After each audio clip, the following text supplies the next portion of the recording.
நாளைய தமிழகமே எங்கள் தலைவரே, உங்கள் பிறந்த நாளில் வாழ்த்தி வணங்குகிறோம்.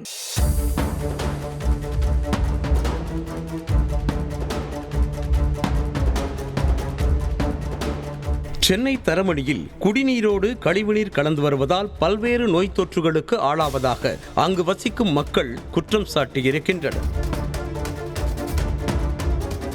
சென்னையின் முக்கிய பகுதிகளில் கழிவுநீர் வெளியேற்று உந்து நிலையங்கள் அமைக்கப்பட்டு வருகின்றன. வீடுகளில் இருந்து வெளியேறும் கழிவுநீர் அந்த பகுதிகளில் உள்ள கழிவுநீர் உந்து நிலையங்களுக்கு அனுப்பி வைக்கப்படும். பின்னர் அந்த கழிவுநீரானது அங்கிருந்து சுத்திகரிப்பு நிலையங்களுக்கு அனுப்பி வைக்கப்படுகிறது. இதன் ஒரு பகுதியாக தரமணி யமுனா தெருவில் கழிவுநீரை சேகரித்து வெளியேற்றுவதற்காக புதிதாக கழிவுநீர் உந்து நிலையத்திற்கான கிணறு அமைக்கப்பட்டு வருகிறது. இதற்காக தரமணி பகுதியில் கால்வாய்க்காக குழாய் பதிக்க பள்ளம் தோண்டப்பட்டுள்ளது. அப்போது அங்கிருந்த குடிநீர் குழாய் சேதமடைந்திருக்கிறது. அதை பார்த்த ஊழியர்கள் குடிநீர் குழாயை சீர் செய்ததாக கூறப்படுகிறது.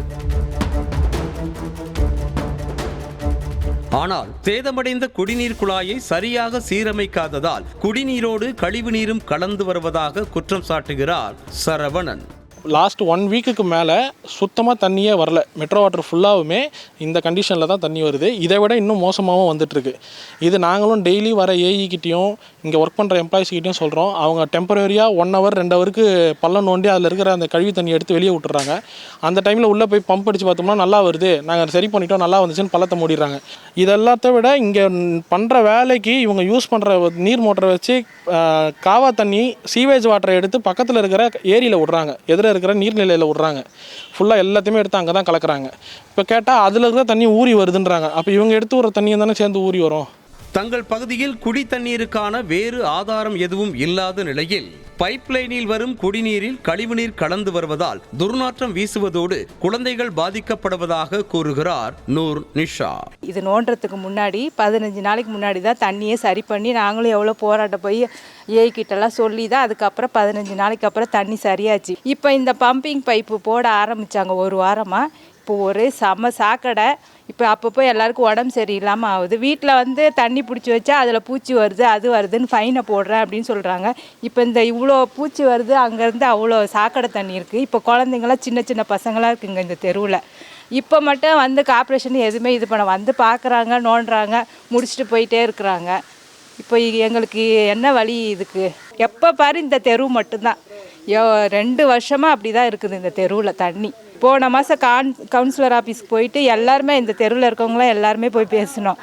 அதுக்கப்புறம் நல்லா 15 நாள் தான் நல்லா வந்துச்சு, திருப்பி ஆரம்பிச்சிருச்சு.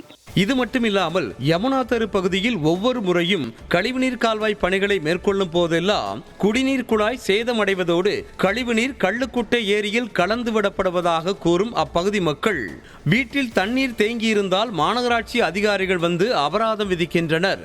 ஆனால் அலட்சியத்தால் தங்கள் பகுதிகளில் வெளியே தேங்கி நிற்கும் கழிவுநீருக்கு என்ன நடவடிக்கை எடுக்கப் போகிறார்கள் என கேள்வி எழுப்பியுள்ளனர். எங்களுக்கு உப்பு தண்ணியோ மற்றபடி எதுவுமே கிடையாது. இந்த தண்ணி கார்ப்பரேஷன் தண்ணி மட்டும்தான் எங்களுக்கு.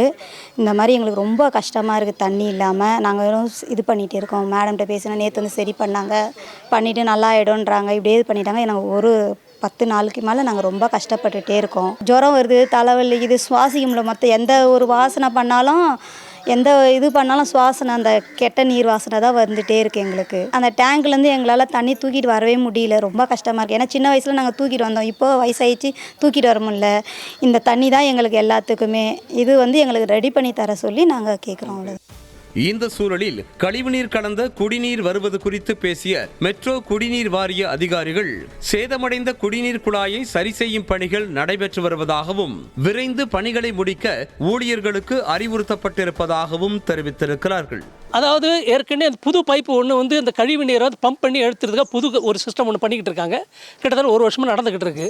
அந்த தண்ணியை பம்ப் பண்ணுறதுக்கு புது பைப் போடுறாங்க. பைப்பு போடும்பொழுது கீழே இருக்கிற வாட்டர் லைன் 7 அடிக்கு கீழே வாட்டர் லைன் இருக்குது. அந்த வாட்டர் லைன் கட் ஆகி போகுது. கட்டான பிறகு அது ஜாயின் போட்டுடுறாங்க. அந்த ஜாயின் போட்ட பிறகு பண்ண பிறகு மறுபடியும் குடி தண்ணி சாக்கடை தண்ணியாக வருது. இது வந்து அந்த மேனுவலை உடைச்சி பைப்பு போடும்போது அந்த பைப்பை கல் வச்சு அடைக்கிறதுக்கு பதிலாக மண்ணை நிரப்பி அந்த பழைய மேனுவலை அடைச்சதுனால தண்ணி சாக்கடை தண்ணி நிரம்பி குடி தண்ணியில் கலந்து அது வந்து குடி தண்ணி ஒரு சாக்கடையாக கலந்து இன்றைக்கி பல பேர் வியாதியில் நாங்கள் அவஸ்தைப்பட்டுக்கிட்டு இருக்கோம். இதை நாங்கள் காலங்காலமாக போராடிக்கிட்டு இருக்கோம். அவங்களும் நிர்வாகத்திலேருந்து வந்து செய்துக்கிட்டு இருக்காங்க. செய்யும்போது சரியான ரெமெடி கிடைக்கல. இதுக்கு ஒரு தீர்வு காணணும்னு மக்களாகி நாங்கள் உங்கள்கிட்ட கேட்டுக்கிறோம். நாளைய தமிழகமே எங்கள் தலைவரே, உங்கள் பிறந்த நாளில் வாழ்த்தி வணங்குகிறோம்.